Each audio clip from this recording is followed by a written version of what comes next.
The village of Umudike was no stranger to love stories, but none had ever been as promising as Obinna and Ada's.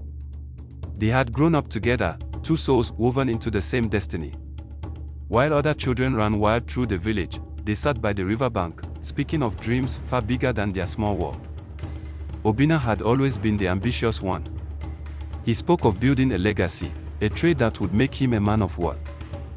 Ada, sharp and full of wisdom, had promised to stand beside him, not as a mere wife, but as his equal.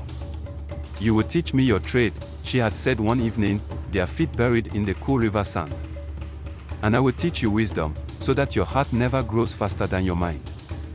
It was an agreement sealed with laughter, with whispered dreams, with love that felt as unbreakable as the ancient Iroko tree in the village square. Together, they built something beautiful. With Ada's keen mind and Obinna's relentless drive, their small palm oil trade flourished. Traders from neighboring villages saw their goods, and soon, whispers of Obinna's success spread beyond Umudike. But success brings eyes. And not all eyes look with kindness. It began subtly. Nneka was a widow, older than Ada but striking in her beauty. She was known for her sharp tongue, her way of speaking that could bend even the proudest men. At first, she was just a customer. Then, she became an advisor. "You are too trusting, Obinna," she would say, her voice smooth like oil. "The world is not as kind as your Ada believes." She questioned Ada's methods, dismissed her wisdom. She whispered of ambition, of wealth beyond what their small minds had imagined. And Obinna listened. It was one thing for Nneka to challenge Ada's place in the business. It was another for Obinna to let her. Soon, the balance shifted. Obinna no longer sought Ada's counsel before making decisions. The business they built together now had a new voice, a voice that did not belong to her. One night, when the harmattan winds howled through the village, Ada overheard a conversation that shattered her world. "She is holding you back," Nneka said. "You could be more, Obinna. But you tie yourself to a woman who thinks like a child." Ada's heart pounded. She waited for Obinna to defend her. To remind Nneka that they built this together, that he was nothing without her. But Obinna only sighed. "Maybe you are right," he murmured. The words were a dagger to her chest. But worse was what she discovered days later. Obinna had taken Nneka into his arms, into his trust, into the place that once belonged to her. Ada did not scream when she found out. She did not rage. She simply disappeared into herself. The villagers whispered. Some pitied her. Some blamed her. She was too proud, they said. Too bold for a woman. Did she think she could be a man's equal? But they did not know what she knew. They did not see what happened next. They did not see how Obinna's fate changed. They did not hear the whispers in the night. They did not know that something had been set in motion, something that would make the name Obinna a warning for generations to come. The village of Amokwi was alive with the sounds of drums and laughter. Women bustled about, carrying trays of food, while children ran barefoot, weaving between the crowd.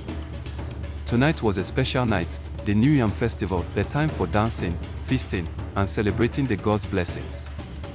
But for Ada, tonight was about something else.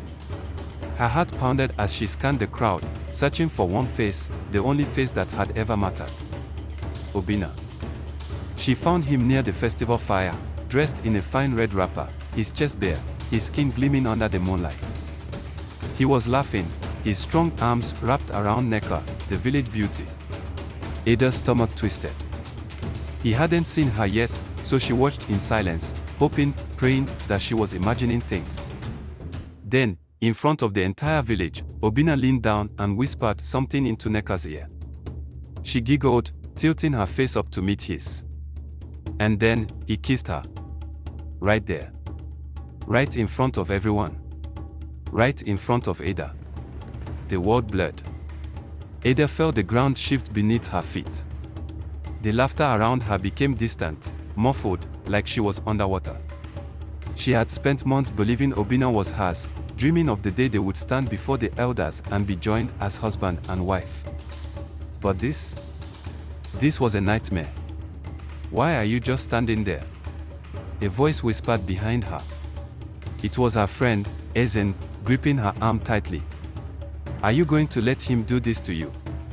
Ada wanted to scream, to storm up to him and demand an answer, to ask how he could throw away everything they had like it was nothing. But instead, she turned and walked away. She couldn't bear to watch. She couldn't bear to see him love someone else. The next morning, the sun rose, but Ada did not leave her hut. She lay on her sleeping mat, staring at the thatched roof, her eyes swollen from the tears she had shed all night. Her heart felt like it had been shattered into 1,000 pieces, each one stabbing deeper into her chest. Then, a knock. She didn't answer. The knock came again, more urgent this time. "Ada," a familiar voice called softly. "Obinna." Her breath caught in her throat. She squeezed her eyes shut, hoping he would leave. But the door creaked open, and his tall frame stepped inside. "Ada, please," he said, kneeling beside her mat. "Let me explain." She sat up slowly, staring at him. "Explain." Her voice was barely above a whisper. "Explain what, Obinna? That everything you told me was a lie? That all those nights under the moon, all the promises," her voice broke, but she forced herself to continue, "meant nothing to you?" Obinna ran a hand through his hair. "It's not like that. My father, he wants me to marry Nneka. It's not my choice." Ada let out a bitter laugh. "Not your choice?" She wiped her eyes. "And last night? The way you touched her, kissed her, was that not your choice either?" Silence. Obinna looked down. He had no answer. A deep ache settled in Ada's chest. She had given him everything, her heart, her trust, her dreams. And in return, he had given her nothing but pain. "You should leave," she whispered. Obinna hesitated. "Ada, please, I leave." The finality in her voice left no room for argument. Obinna swallowed hard, his jaw clenching. Then, without another word, he turned and walked away. As soon as the door shut behind him, Ada broke. She curled up on the mat, sobbing so hard she thought she might stop breathing. Outside, the village carried on as if nothing had changed. But for Ada, everything had. Her heart was no longer hers. And she would never be the same again. The village of Amokwi whispered in hushed tones as the news spread, Obinna had chosen Nneka. The same Obinna who had sworn to love only Ada. The same Obinna who had promised her a future beneath the moonlit sky. Ada couldn't escape the truth. It was everywhere, in the knowing looks of the elders, in the pitying glances of the women, in the mocking laughter of the young girls who envied her once upon a time love. For days, she stayed in her hut, refusing to eat, refusing to answer when Ezen knocked. But on the 7th night, something inside her snapped. She needed to breathe. She needed to escape. Barefoot and trembling, she walked through the village, past the huts, past the festival grounds where she had once danced in Obinna's arms. She walked until the voices faded, until she was alone with nothing but the sound of her own breaking heart. Then, she saw it, the ancient Iroko tree. She had once believed this tree was sacred, that it granted wishes whispered beneath its branches. But now, it stood as a silent witness to her pain. Ada sank to the ground, pulling her knees to her chest, her body shaking. This was not how her story was supposed to end. She had lost everything. Her love, her peace, her place in the world. All because of one mistake. A single tear slid down her cheek. Then another. And another. The night was silent. Until a voice, low and unfamiliar, broke the stillness. "You wish to forget, don't you?" Ada's breath caught. She looked up. A woman stood before her, wrapped in a dark cloth, her eyes ancient and unreadable. "I can take your pain away," the woman said, her voice no louder than the wind rustling the leaves. Ada stared at her, her pulse hammering. "How?" she whispered. The woman stepped closer. "Let me show you." She reached out, her fingers cold as death, and touched Ada's forehead. A sudden rush of wind swept through the trees. The ground trembled beneath them. The moon flickered.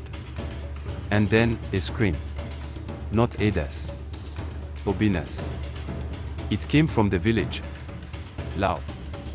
Terrified. Piercing. Ada gasped, scrambling to her feet. What's happening? The woman's eyes gleamed. It is done. A shadow moved behind her. Something dark.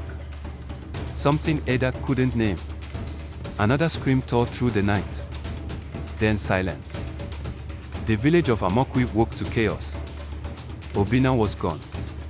His footprints led into the forest, but there was no sign of him. Some swore they saw a shadow dragging him into the trees. Others whispered of a curse. Nneka wailed, clutching the spot where he had stood just moments before. The elders gathered. The villagers muttered. And in the distance, beneath the Iroko tree, Ada stood frozen. She had wanted justice. Revenge. But not like this. Not like this.